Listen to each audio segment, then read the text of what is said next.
Welcome to daily Hindu news analysis. మనం ప్రతిరోజు Hindu news పేపర్లో important current affairs articles exam point of వ్యూలో చూస్తున్నాం కదా. సో అలాగే దాన్ని అనుకుని జీకే పార్ట్ కూడా చూస్తున్నాం. సో ఈరోజు May 30, 2025. So first of all వీడియోని లైక్ చేయండి, షేర్ చేయండి, సబ్స్క్రైబ్ చేసుకోకపోతే సబ్స్క్రైబ్ చేసుకోండి. And if you have any related doubts related to this explanation you can feel free to comment below. నేను నెక్స్ట్ వీడియోలో దానికి షార్ట్ అండ్ క్రిస్ప్గా ఆన్సర్ చేస్తాను. So ఇక్కడ మనకి ఫస్ట్ ఇంపార్టెంట్ ఆర్టికల్స్ చూస్తే ఫస్ట్ ఇక్కడ మనకి పార్లే మీనింగ్ ఇంపార్టెంట్. మనం ఈ అనాలిసిస్లో భాగంగా మీనింగ్స్ కూడా చూస్తున్నాం. ఎందుకంటే ఎస్ఎస్సి కాంపిటేటివ్ ఎగ్జామ్స్లో like CGL or CHSL MTS ఎగ్జామ్స్కి సినోనిమ్స్ ఎక్కువగా అడుగుతుంటారు. అండ్ బ్యాంకింగ్ ఎగ్జామ్స్కి కూడా ఈ మీనింగ్స్ తెలుసుకోవడం చాలా ఇంపార్టెంట్, అందులో కూడా వస్తుంటుంది. సో మనం మీనింగ్స్ కూడా చూస్తున్నాం. అండ్ అలాగే ఇడియమ్స్ కానీ ఫ్రేజెస్ కానీ వచ్చినట్టు కూడా కవర్ చేస్తున్నాం ఇంపార్టెంట్ అవన్నీ. సో ఇక్కడ చూస్తే ఫస్ట్ మనకి ప్యారలే మీనింగ్ ఇంపార్టెంట్. ప్యారలే అంటే నెగోషియేషన్, అంటే టూ ఆపోజిట్ సైడ్స్ ఉంటాయి కదా, వాళ్ళిద్దరూ కలిసి నెగోషియేట్ చేసుకోవడానికి ఒక సమావేశం జరుపుకోవడాన్ని నెగోషియేషన్ చేసుకోవడాన్ని మనం ప్యారలే అంటాం. ఇక్కడ ఏంటంటే on the 3-year mandate for judicial services. So recently judicial committee ఏం చేసిందంటే కొత్తగా జ్యుడిషియల్ సర్వీసెస్లోకి ఎంటర్ అవ్వాలంటే మినిమం 3 years పాటు ప్రాక్టీస్ చేయాలి, లీగల్ ప్రాక్టీస్ అనేది చేయాలి. దాని తర్వాతే జ్యుడిషియల్ సర్వీసెస్లోకి ఎంట్రీ ఉంటుందని చెప్పేసి రీసెంట్లీ ఒక రూలింగ్ వచ్చింది. సో దాని మీద నెగోషియేషన్స్ జరుగుతున్నాయి, అంటే సమావేశం జరుగుతుంది. అండ్ నెక్స్ట్ ఇంపార్టెంట్ చూస్తే మనకి RCB crushes PBKS marches into final. So అంటే ఆర్సీబీ పంజాబ్ కింగ్స్ని ఓడించింది. క్రషెస్ అంటే ఓడించి మార్చెస్ ఇంటూ ఫైనల్స్ అంటే ఫైనల్కి వెళ్తుంది అని చెప్పేసి వచ్చింది. నెక్స్ట్ ఇంపార్టెంట్ ఆర్టికల్ చూస్తే మనకి major set back for Trump as US court blocks tariffs. So already US tariffs విధించింది కదా ప్రతి కంట్రీ మీద సరే, ఎక్సార్బిటెంట్ టారిఫ్స్ అంటే రిటాలియేటరీ టారిఫ్స్ని విధించింది. కానీ దీనికి మేజర్ సెట్ బ్యాక్ ఏంటంటే అక్కడ యూఎస్ కోర్ట్ ఏం చెప్పిందంటే ఇలా అన్లిమిటెడ్ టారిఫ్స్ మీ ఇష్టం వచ్చినట్టు అన్ని కంట్రీస్ మీద వేయడానికి కుదరదు. అండర్ దిస్ యాక్ట్, అంటే ఇక్కడ వాళ్ళ యాక్ట్ ఏంటంటే international emergency economic powers act ద్వారా 1977, దీని ద్వారా ప్రెసిడెంట్కి పవర్స్ ఉంటాయి.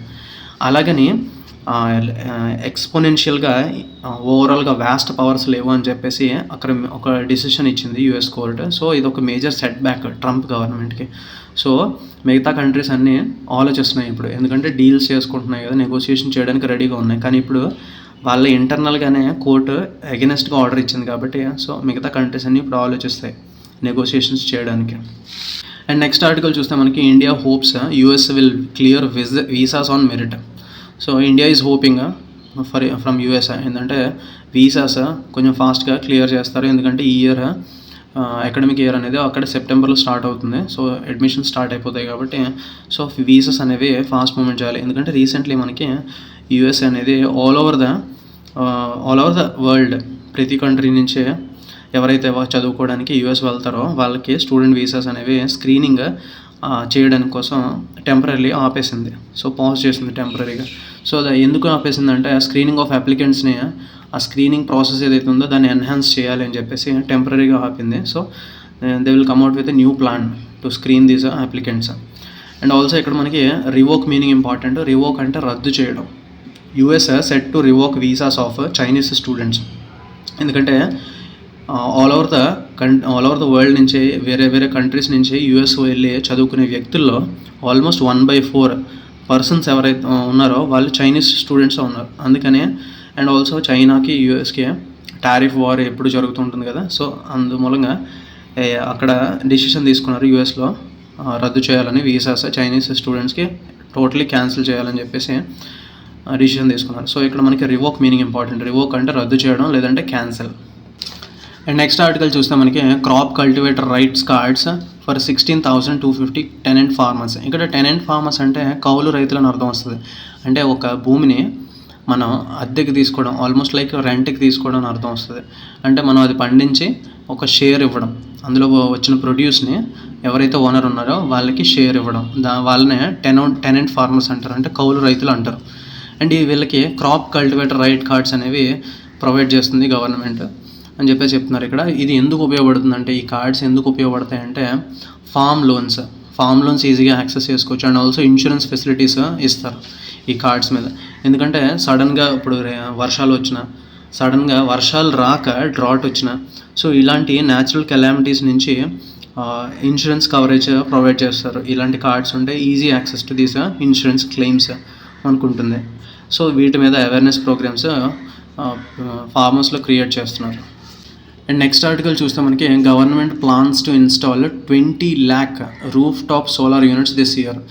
సో ఇక్కడ మనకి రూఫ్ టాప్ సోలార్ యూనిట్స్ అంటే ఇది స్కీమ్ ఏంటంటే పిఎం సూర్యఘర్ స్కీమ్, అంటే పిఎం సూర్యఘర్ మిఫ్తీ బిజ్లీ యోజన అని చెప్పేసి ఈ స్కీమ్ మనకి February 15, 2024లో స్టార్ట్ చేశారు, అంటే లాస్ట్ ఇయర్ స్టార్ట్ చేశారు.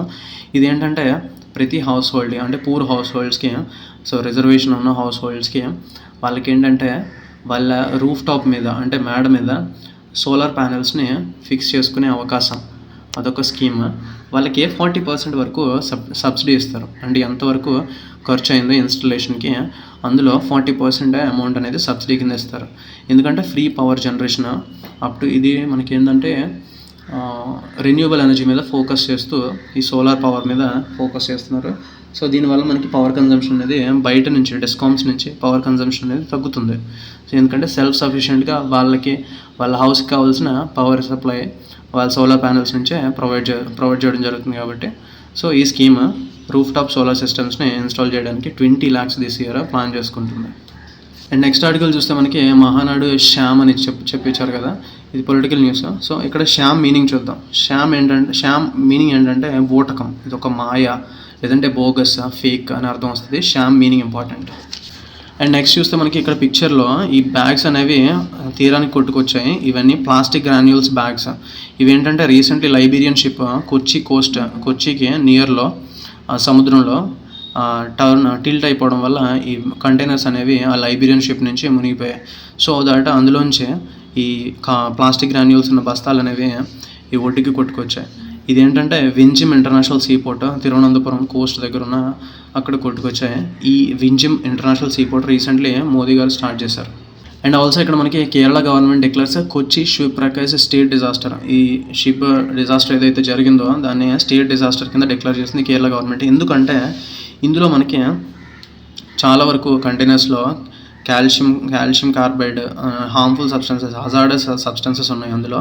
అండ్ అలాగే అందులో ఈ plastic granules and also oil స్పిల్లేజెస్కి అవకాశం ఉంది అని చెప్పేసి ఇది ఒక స్టేట్ డిజాస్టర్ కింద డిక్లేర్ చేస్తుంది. అండ్ ఆల్సో మనకి కంటైనర్స్ సౌత్ తమిళనాడు తీరానికి కూడా కొట్టుకొచ్చాయి. అండ్ ఆల్సో ఇక్కడ లిట్టోరల్ వాటర్స్ అంటే మీనింగ్ చూద్దాం. లిట్టోరల్ వాటర్స్ అంటే తీర ప్రాంతం అని అర్థం, అంటే సముద్ర తీర ప్రాంతాన్ని మనం లిట్టోరల్ వాటర్స్ అంటాం. అండ్ నెక్స్ట్ ఎడిటోరియల్ పేజ్లో మనకి the case for a special fiscal package for Andhra Pradesh అని ఇచ్చారు. సో ఇది మనం బ్రీఫ్గా చూద్దాం. ఈ ఆర్టికల్ రాసింది మనకి దువ్వూరి సుబ్బారావు గారు. ఈయన మనకి ఫార్మర్ ఆర్బీఐ గవర్నర్, ఈయన మన తెలుగు వ్యక్తే. సో ఫార్మర్గా ఈయన ఇంతకుముందు రిజర్వ్ బ్యాంక్ ఆఫ్ ఇండియాకి గవర్నర్ కింద పనిచేశారు. సో ఈ ఆర్టికల్ ఏంటంటే సింపుల్గా సమ్మరీ చూస్తే ప్రస్తుతం ఆంధ్రప్రదేశ్ వెరీ డీప్ ఫినాన్షియల్ క్రైసిస్లో ఉంది. కాఫర్స్లో మనీ లేదు, అంటే ఎంటీ పాకెట్స్తో ఉంది ఆంధ్రప్రదేశ్. అండ్ ఆల్సో మనకి ఇప్పుడు స్పెషల్ స్టేటస్ అనేది స్పెషల్ కేటగిరీ స్టేటస్ గురించి ఇంతకుముందు పోరాడినా సరే అది రాకపోయినా సరే ప్రస్తుతం అది ఇచ్చినా దానివల్ల ఉపయోగం లేదు. ఎందుకంటే వరల్డ్ బ్యాంక్ వేరే బయట నుంచి ఎక్స్టర్నల్ అసిస్టెన్స్ నుంచి లోన్స్ తీసుకోవడానికి అవకాశం కల్పిస్తుంది స్పెషల్ కేటగిరీ స్టేటస్. ఇప్పుడు దాని రూపురేఖలు మార్చేశారు. ఆ స్పెషల్ కేటగిరీ స్టేటస్ ఏంటంటే విత్ లో ఇంట్రెస్ట్ రేట్స్ కానీ విత్ సాఫ్ట్వేర్ కండిషన్స్ కానీ పెట్టుకొని మనకి లోన్స్ అవి వస్తాయి, అంతేగాని దానివల్ల పెద్దగా ఉపయోగం లేదు. ఇన్స్టెడ్ మనం స్పెషల్ ప్యాకేజ్ అడగాలి, మన గవర్నమెంట్ స్పెషల్ ప్యాకేజ్ మీద ఫోకస్ చేయాలి. ఎందుకంటే ఫినాన్స్ కమిషన్ అది కూడా గవర్నమెంట్ డైరెక్ట్గా ఇవ్వడానికి అవకాశం లేదు. మనకి ఫినాన్స్ కమిషన్ రికమెండేషన్ చేస్తే మాత్రం స్పెషల్ ప్యాకేజ్ చేయొచ్చు. ఎందుకంటే 2014లో తెలంగాణ నుంచి విడిపోయిన తర్వాత బైఫర్కేషన్ లాసెస్ అనేది ఎక్కువగా ఆంధ్రప్రదేశ్ మీద పడింది. సో అప్పుడు స్పెషల్ కేటగిరీ ప్రామిస్ చేసినా సరే దానివల్ల ఇప్పుడు అంత ఉపయోగం లేదు. కానీ స్పెషల్ ప్యాకేజ్ మనం అడగాలి, స్పెషల్ ప్యాకేజ్ అనేది ఫినాన్స్ కమిషన్ మనకి రికమెండ్ చేయాలి అని చెప్పేసి ఇక్కడ ఇచ్చారు. అండ్ ఆల్సో ఇక్కడ మనకి కొన్ని స్పెషల్ ప్యాకేజ్ ప్లాన్స్ ఎలా ఉన్నాయంటే ఆల్ ఓవర్ ద కంట్రీ కొన్ని దగ్గర ఇచ్చారు. Koraput, Balangir, Kalahandi special plan for ఒడిషాలో స్పెషల్ ఈ ప్లేస్కి స్పెషల్ ప్యాకేజ్ని ప్రొవైడ్ చేశారు. And Bundelkhand special package for Madhya Pradesh and Uttar Pradesh. ఈ ప్రాంతం ఉత్తరప్రదేశ్ మధ్యప్రదేశ్లో కలిపి ఉంటుంది. సో ఆ బుండెల్ఖండ్ రీజన్కి స్పెషల్ ప్యాకేజ్ ఇచ్చింది. అండ్ ఆల్సో మనకి స్పెషల్ ప్యాకేజ్ ఫర్ ఆంధ్రప్రదేశ్ అనేది మనకి అపాలిటికల్గా ఉండాలి. ఎందుకంటే ఫైనాన్స్ కమిషన్ అనేది పొలిటికల్ బాడీ కాదు, కాన్స్టిట్యూషనల్ స్టేటస్ ఉన్న బాడీ. సో అది మనకి రికమెండేషన్ చేస్తే కనుక దానికి ఎక్కువ గ్రావిటీ ఉంటుంది, దాన్ని ఎక్కువ కన్సిడర్ చేసే అవకాశం ఉందని చెప్తున్నారు. అండ్ ఆల్సో ఇక్కడ బీహార్కి ఆంధ్రప్రదేశ్కి ఎక్కువగా లాసెస్ ఉన్నాయి. సో వాళ్ళకి ఇద్దరికి స్పెషల్ ప్యాకేజ్ ప్రొవైడ్ చేయొచ్చు, ఫైనాన్స్ కమిషన్ రికమెండ్ చేసే అవకాశం ఉంది, చేస్తే బెటర్ అని చెప్పేసి ఈ ఆర్టికల్లో ఇచ్చారు. అండ్ నెక్స్ట్ ఇక్కడ చూస్తే మనకి ethnic violence has abated but peace continues to elude Manipur అని ఇచ్చారు కదా. ఇక్కడ అబేటెడ్ మీనింగ్ ఇంపార్టెంట్. అబేటెడ్ అంటే తగ్గింది అని అర్థం, అంటే ఇట్ లోవర్డ్, తగ్గిపోయింది అబేటెడ్ అంటే. అండ్ ఇక్కడ ఎల్యూడ్ మీనింగ్ ఇంపార్టెంట్. ఎల్యూడ్ అంటే avoid or escape or evade అని అర్థం. అంటే ఎథనిక్ వైలెన్స్ మణిపూర్లో తగ్గిపోయింది కానీ పీస్ అనేది లేదు, అక్కడ పీస్ అనేది చాలా దూరంగా ఉంది, అంటే ఎస్కేపిస్ట్లా ఉంది, పీస్ ఇంకా ఎస్టాబ్లిష్ అవ్వలేదు అని చెప్పేసి ఈ కంటెక్స్లో దీని మీనింగ్. అండ్ నెక్స్ట్ ఆర్టికల్ చూస్తే మనకి danger in the sea. Already మనం చూసాం కదా, లైబీరియాకి చెందిన ఒక షిప్ అనేది కొచ్చికి దగ్గర ఉన్న కోస్ట్ దగ్గర టిల్ట్ అయిపోయి అందులో ఉన్న కంటైనర్స్ అనేవి సముద్రంలోకి మునిగిపోయాయి. అండ్ ఆల్సో ఇది మనకి ఏదైతే షిప్ ఉందో అది కూడా 50 మీటర్స్ డౌన్లో ఉంది, సీ బెడ్కి 50 మీటర్స్ బిలో దగ్గర ఉంది. అందులో మనకి హజార్డస్ గూడ్స్ ఉన్నాయి, and calcium carbide, rubber solutions ఉన్నాయి, అండ్ ఆల్సో ప్లాస్టిక్ పెల్లెట్స్ ఉన్నాయి. సో ఇవన్నీ ఎన్వైర్న్మెంట్కి అండ్ ఆల్సో మెరైన్ ఎకోసిస్టమ్కి దెబ్బతీస్తాయని చెప్తున్నారు. అండ్ ఆల్సో మనకి ఆయిల్ పొల్యూషన్ కూడా ఆయిల్ పొల్యూషన్ రిపోర్ట్ అయింది. సో దాన్ని అర్జెంటుగా మనం దానికి యాక్ట్ చేయాలి, ఏదో ఒక సొల్యూషన్ చూడాలి అని చెప్పేసి చెప్తున్నారు. అండ్ ఆల్సో హెవీ ఫ్యూయల్, ఈ షిప్లో 365 tons of heavy fuel oil ఉంది, అండ్ ఆల్సో డీజిల్ కూడా ఉంది 60 టన్స్. సో అది ఇంకా లీకేజ్ అవ్వలేదు. సో అది అయ్యేలోపు దాని మీద మనం యాక్ట్ చేసి క్విక్ యాక్షన్ తీసుకోవాలని చెప్తున్నారు. సో ఇది ఇలా క్విక్ యాక్షన్ చేసే దాన్ని బట్టే మనకి ఇంటర్నేషనల్ నుంచి వచ్చే షిప్స్ అనేవి మన ఇండియాని ఒక డెస్టినేషన్ కింద చూస్తాయి. సో దట్ ఈ కేరళ రెస్పాన్స్ ఏదైతే ఉందో అది ఇండియాకి ఒక ప్లస్ అవుతుంది. కేరళ కనుక positive response with in short period of టైంలో దానికి సొల్యూషన్ ప్రొవైడ్ చేయగలిగితే ఇండియాకి కూడా మేజర్ ప్లస్ అని చెప్పేసి ఆర్టికల్ ఇచ్చారు. నెక్స్ట్ చూస్తే ఇక్కడ మనకి ఒపీనియన్ పేజ్లో is the 3-year practice mandate for judicial service welcome.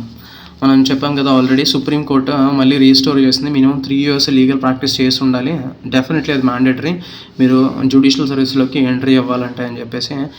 Actually ఇది 2002లో డెసిషన్కి ఆపోజిట్గా ఇప్పుడు మళ్ళీ దాన్ని రివోక్ చేసింది, దాన్ని రద్దు చేస్తూ ఇప్పుడు మళ్ళీ 3 years ప్రాక్టీస్ అనేది రీస్టోర్ చేసింది. అండ్ ఇది మనకి ఇలా చేస్తే కనుక కోర్ట్ ఎక్స్పీరియన్స్ ఉంటుంది. అండ్ అలాగే జ్యుడిషియల్ ఆఫీస్ని అజ్యూమ్ చేసేటప్పుడు కోర్ట్ ఎక్స్పీరియన్స్ ముందుగానే 3 years పాటు వాళ్ళకి లీగల్ ప్రాక్టీస్ చేస్తారు కాబట్టి, so that they can give the best output out of them అని చెప్పేసి చెప్తున్నారు. అండ్ ఆల్సో వాళ్ళకి మీనింగ్ఫుల్ ట్రైనింగ్ ప్రొవైడ్ చేయాలి ఈ newly appointed జడ్జెస్కి.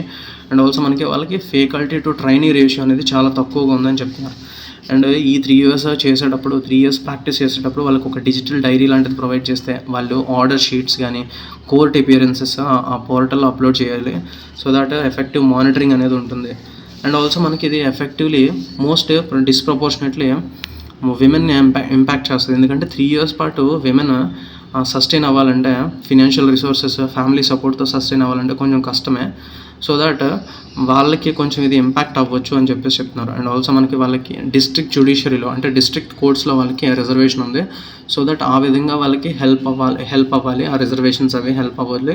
And also gender representation ఏదైతే కోర్ట్స్లో మనం చూస్తే అండ్ ఆల్సో మనకి జడ్జ్మెంట్స్లో కానీ బయట సొసైటీలో కానీ ఆ జెండర్ రిప్రజెంటేషన్ దాన్ని రిఫ్లెక్ట్ చేసే విధంగా ఉంటుందని చెప్పేసి ఈ ఆర్టికల్ చెప్తున్నారు. ఓవరాల్గా ఇక్కడ చూస్తే ఈ 3 years లీగల్ ప్రాక్టీస్ అనేది ఒక గుడ్ స్టెప్. ఎందుకంటే కొత్తగా ఒక పర్సన్ జ్యుడిషియరీలోకి ఎంటర్ అవ్వాలంటే సమ్ ఎక్స్పీరియన్స్ మొత్తం వాట్ మొత్తం తెలుసుకున్న తర్వాత ఎంటర్ అయితే మంచిగా ఉంటుందని చెప్పేసి ఈ ఆర్టికల్లో చెప్తున్నారు. అండ్ నెక్స్ట్ ఆర్టికల్ చూస్తే మనకి no talks till Pakistan renounces terror vacates POK అని ఇండియా ఒక స్టేట్మెంట్ ఇచ్చింది. అంటే పాకిస్తాన్తో చర్చలు జరిపే అవకాశం లేదు, వాళ్ళు టెర్రర్ని రెనౌన్స్ చేయాలి, అంటే వదిలిపెట్టాలి. అండ్ ఆల్సో అలాగే POKని వెకేట్ చేసేంత వరకు ఇండియా చెప్తుంది పాకిస్తాన్తో మాటలు లేవు, అసలు ఎంగేజ్మెంట్ ఉండదు అని చెప్పేసి స్టేట్మెంట్ ఇచ్చింది. ఇక్కడ చూస్తే మనకి Jammu Kashmir lieutenant governor Manoj Sinha. And next ఆర్టికల్లో మనకి BSF 45 village guards initiative with arms training for Jammu border residents. And ఇక్కడ మనకి ఫస్ట్ లైన్ ఆఫ్ డిఫెన్స్ అని చెప్పేసి బోర్డర్ సెక్యూరిటీ ఫోర్స్ని పిలుస్తాం మనం. ఎందుకంటే బోర్డర్లో ఫస్ట్ వాళ్ళే డిఫెన్స్ కింద నిల్చుంటారు. అండ్ మనకి ఇక్కడ జమ్మూ కాశ్మీర్లో సెకండ్ లైన్ ఆఫ్ డిఫెన్స్ కింద ఇక్కడ విలేజ్ డిఫెన్స్ గార్డ్స్ అని చెప్పేసి అక్కడ లోకల్ యూత్ని ట్రైన్ చేయబోతున్నారు BSF. అండ్ మనకి ఇక్కడ రీసెంట్ అమర్నాథ్ యాత్ర జూలై 3 నుంచి స్టార్ట్ అవబోతుంది. సో దానికి 52,000 CAPF పర్సనల్ని అక్కడ డిప్లాయ్ చేశారు. సో దట్ ఇక్కడ సెకండ్ లైన్ ఆఫ్ డిఫెన్స్ని, ఎందుకంటే ఈ అమర్నాథ్ యాత్ర క్లోజ్ టు ఇప్పుడు ఏదైతే బైసన్ వ్యాలీ ఏదైతే మనకి టెర్రరిస్ట్ అటాక్ జరిగిందో దానికి దగ్గరలోనే ఉంటుంది ఈ Amarnath yatra route. So that ఈ విలేజ్ డిఫెన్స్ గార్డ్స్ హెల్ప్ అవుతారు. సెకండ్ లైన్ ఆఫ్ డిఫెన్స్ కింద వీళ్ళని ట్రైన్ చేయాలని చెప్పేసి అక్కడ ఉన్న సివిలియన్స్ని ట్రైన్ చేయబోతున్నారు. నెక్స్ట్ ఆర్టికల్ చూస్తే ఇక్కడ మనకి air chief marshal of India ఎవరంటే AP సింగ్. అండ్ నెక్స్ట్ చూస్తే ఇక్కడ Om Birla to lead Indian team at BRICS forum. And మనకి బ్రిక్స్ పార్లమెంటరీ ఫోరం బ్రెజిల్లో జరగబోతుంది, బ్రాజిలియాలో June 3 నుంచి June 5 వరకు. సో దట్ అక్కడ మనకి ఇండియా తరఫున లోక్సభ స్పీకర్ ఓం బిర్లా వెళ్ళబోతున్నారు. ఇక్కడ చూస్తే జీలట్స్ మీనింగ్ ఇంపార్టెంట్. జీలట్స్ అంటే ఎంతూజియాస్ట్స్ అంటే ఉత్సాహవంతులు అని అర్థం వస్తుంది zealots. And also acrimonious meaning important. Acrimonious అంటే యాంగ్రీ లేదంటే బిటర్, కోపగా ఉండడం యాక్రిమోనియస్. అండ్ ఇక్కడ centre appoints 3 judges to supreme court అని ఇచ్చారు, ఫిల్స్ ఆల్ 34 పోస్ట్. అండ్ మన సుప్రీంకోర్టులో స్ట్రెంత్ ఎవరు ఉంటారంటే స్ట్రెంత్ ఎంతమంది అంటే 34 జడ్జెస్, 33 + 1 అంటే ఒకరు చీఫ్ జస్టిస్ ఆఫ్ ఇండియా, మిగతా 33 members judges, chief justice of India ఒకరు ఉంటారు. సో టోటల్ ఫుల్ స్ట్రెంగ్త్తో ఉంది సుప్రీంకోర్ట్ అనేది, 34 జడ్జెస్ ఉన్నారని చెప్పేసి union law minister Arjun Ram Meghwal confirm చేశారు ఈ అపాయింట్మెంట్స్ని. అండ్ ఇక్కడ ఈ పిక్చర్ చూస్తే మనకి ఒక ప్యాడీ సాప్లింగ్స్ ఫీల్డ్స్లో ఉన్నాయి. ఇది ఎక్కడంటే ఈ రివర్ చూస్తే మనకి ఇది ఒక ఉరీ రివర్, ఇది ఉరీ రీజియన్లో ఉన్న జలం రివర్ ఇది యాక్చువల్లీ. సో ఈ పిక్చర్ అక్కడ ఇచ్చారు, జస్ట్ బై ద ఫీల్డ్స్ పక్కనే ఈ జలం రివర్ పాస్ అవుతుందని చెప్పేసి ఈ పిక్చర్ ఇచ్చారు. సో ఇది ఈ జలం రివర్ అనేది మనకి కాశ్మీర్ గుండా పోతుంది. అండ్ నెక్స్ట్ ఆర్టికల్ చూస్తే మనకి ఇక్కడ బిహ్తా ఎయిర్పోర్ట్ మనకి బీహార్లో ఉంది. సో దట్ ఇక్కడ మనకి బీహార్ చీఫ్ మినిస్టర్ ఎవరంటే Nitish Kumar and governor Arif Mohammad Khan. And next article చూస్తే మనకి EC's 1 point dashboard to become operational before Bihar election. And election commission of India మనకి ECI నెట్ అని చెప్పేసి ఒక సింగిల్ డాష్బోర్డ్ తీసుకొచ్చింది, సింగిల్ పాయింట్ డాష్బోర్డ్. ఇది election commission of India network అని చెప్పేసి ఈ డాష్బోర్డ్లో 40 యాప్స్ ఆర్ వెబ్సైట్స్ ఒక సింగిల్ పాయింట్లో ఉంటాయి. సో ఇది మనకి chief election commissioner Gyanesh Kumar launch చేశారు. నెక్స్ట్ చూస్తే మనకి CDS to engage with international military leaders in Singapore. And మనకి ఈ పిక్చర్లో కనిపిస్తున్న వ్యక్తి మన chief of defence staff general Anil Chauhan. ఈయన సింగపూర్ విజిట్ చేయబోతున్నారు, ఎందుకంటే టు అటెండ్ షాంగ్రిలా డైలాగ్. ఈ షాంగ్రిలా డైలాగ్ అనేది ఎందుకు అంటే ఇది ఒక డిఫెన్స్ అండ్ సెక్యూరిటీ సమ్మిట్. ఇది ఇందులో మనకి international all over the country నుంచి ఒక 40 నేషన్స్ నుంచి మిలిటరీ డిఫెన్స్ రిలేటెడ్ వ్యక్తులందరూ పర్సన్స్ అందరూ వస్తారు. So that Indo Pacific security challenges గురించి అండ్ ఆల్సో డిఫెన్స్ కోఆపరేషన్ గురించి, మ్యూచువల్ సెక్యూరిటీ ఇంట్రెస్ట్ల గురించి డిస్కస్ చేసుకుంటారు. సో దట్ మనకి ఈయన వెళ్ళబోతున్నారు, ఆ షాంగ్రిలాకి అటెండ్ అవ్వబోతున్నారు chief of defence staff general Anil Chauhan. And next చూస్తే మనకి first batch of women cadets graduates from NDA in Pune. And first batch graduate అవ్వబోతున్నారు NDA నుంచి విమెన్ బ్యాచ్ ఇది. అండ్ ఇక్కడ చూస్తే మనకి Sikkim can become a global tourism hub అని మోదీ గారు చెప్పారు. సో దట్ మనకి సిక్కిం గురించి చూద్దాం. ఎందుకంటే రీసెంట్లీ 2025కి 16th Mayకి 50 years కంప్లీట్ చేసుకున్నారు వీళ్ళు సిక్కిం స్టేట్. ఎందుకంటే మన ఇండియన్ యూనియన్లో 1975లో వీళ్ళు ఇండియన్ యూనియన్లో 22nd స్టేట్ కింద మారారు. అంటే రెఫరెండం పెట్టారు 1975లో. రెఫరెండం పెడితే 97% ఆఫ్ ఓటర్స్ ఇండియాలో కలిసిపోవాలని చెప్పేసి 22nd స్టేట్ కింద అవతరించింది 1975లో. 16th May 1975లో it became a part of full statehood తీసుకుంది సిక్కిం. అండ్ ఇప్పుడు మనకి చూస్తే సిక్కిం సీఎం ఎవరంటే ప్రేమ్ సింగ్ తమాంగ్. అండ్ ఆల్సో మనకి అక్కడ గవర్నర్ ఎవరంటే ఓం ప్రకాష్ మాథుర్. అండ్ మనకి Sikkim least populous state in our country and also second smallest state కూడా ఇదే. అండ్ ఇక్కడ మనకి సిక్కింలో 32 అసెంబ్లీ సీట్స్ ఉంటాయి అండ్ ఆల్సో ఒక లోక్సభ సీటు, ఒక రాజ్యసభ సీటు ఉంది. And Sikkim is also home to Kanchenjunga peak. ఇది మనకి వరల్డ్లోనే 3rd హైయెస్ట్ పీక్. చూస్తే మనకి సెబీ చైర్పర్సన్ ఎవరంటే తుహిన్ కాంతా పాండే. ఇది అపాయింట్మెంట్స్లో బ్యాంకింగ్ ఎగ్జామ్స్కి important. SEBI chairperson Tuhin Kanta Pandey. And అలాగే మళ్ళీ ఇది బ్యాంకింగ్ ఎగ్జామ్స్కి ఇంపార్టెంట్. ఎన్సీఎల్టీ అంటే నేషనల్ కంపెనీస్ లా ట్రిబ్యునల్. ఇది ఒక క్వాసీ జ్యుడిషియల్ బాడీ. ఇది కార్పొరేట్ సెక్టర్లోనే కేసెస్ని డీల్ చేస్తూ ఉంటుంది under this companies act 2013 and also insolvency bankruptcy code 2016. దీని రిలేటెడ్ కేసెస్, కార్పొరేట్ కేసెస్ అనేవి డీల్ చేస్తూ ఉంటుంది. ఈ ఎన్సీఎల్టీ అనేది బాలకృష్ణ రెడ్డి కమిటీ రికమెండేషన్ ద్వారా ఏర్పాటు చేయబడింది. ఇన్ జూన్ 1, 2016లో దీన్ని ఎస్టాబ్లిష్ చేశారు. ఈ బాడీ ఏంటంటే జస్ట్ లైక్ ఏ కోర్ట్ యాక్ట్ చేస్తూ ఉంటుంది. సో ఎన్సీఎల్టీలో ఇచ్చిన డెసిషన్ కానీ మనకి సమ్మతం కాకపోతే నెక్స్ట్ అపీలింగ్ బాడీ అనేది national company law appellate tribunal, NCLAT అని చెప్పేసి ఉంటుంది. ఆ బాడీకి వెళ్తారు. దాని తర్వాత ఇంక మళ్ళీ అక్కడ కూడా మనకి జడ్జ్మెంట్ నచ్చకపోతే సుప్రీంకోర్టులో అపీల్ చేసుకోవచ్చు. అండ్ నెక్స్ట్ చూస్తే మనకి గుగివా Thiong'o, famed Kenyan novelist and dissident, dies aged 87. Simple, ఇది అంతగా ఇంపార్టెంట్ కాదు. కెనియన్ నావలిస్ట్, ఈయన పేరు ఇంపార్టెంట్. కెనియన్ నావలిస్ట్ ఈయన, ఎందుకంటే బ్యాంకింగ్లో అడగవచ్చు ఇది. అండ్ ఈయన మనకి షార్ట్ లిస్ట్ అయ్యారు మ్యాన్ బూకర్ ప్రైజ్కి. So that he is most famous Kenyan novelist. And ఇక్కడ చూస్తే ప్యాల్ట్రీ మీనింగ్ ఇంపార్టెంట్. ప్యాల్ట్రీ అంటే very low, very cheap స్కోర్కి out అయిపోయారు పంజాబ్ సైడ్. 101 స్కోర్ చేశారని చెప్పేసి ఇక్కడ చెప్తున్నారు. So paltry meaning important. Present మనకి ఏషియన్ అథ్లెటిక్స్ ఛాంపియన్షిప్స్ అనేవి గూమి అన్న సౌత్ కొరియాలో జరగబోతున్నాయి, గూమి ప్లేస్లో. ఇక్కడ సో జ్యోతి హర్రాజే ఈవిడ related to athletics 100 meters participate చేస్తుంది ఈవిడ. అండ్ అవినాష సాబ్లే, ఈయన స్టీపిల్ చేసా రిలేటెడ్ టు అథ్లెటిక్స్. సో వీళ్ళ పేర్లు important. And sports and related పర్సనాలిటీస్లో వీళ్ళ పేర్లు ఇంపార్టెంట్. ఈరోజు మన ఎగ్జామ్ పాయింట్ ఆఫ్ వ్యూలో అన్ని ఇంపార్టెంట్ ఆర్టికల్స్ కవర్ చేసాం. సో దట్ వీడియో నచ్చితే లైక్ చేయండి, షేర్ చేయండి, కమెంట్ చేయండి if you have any doubts related to this. And that's it. Thank you for watching.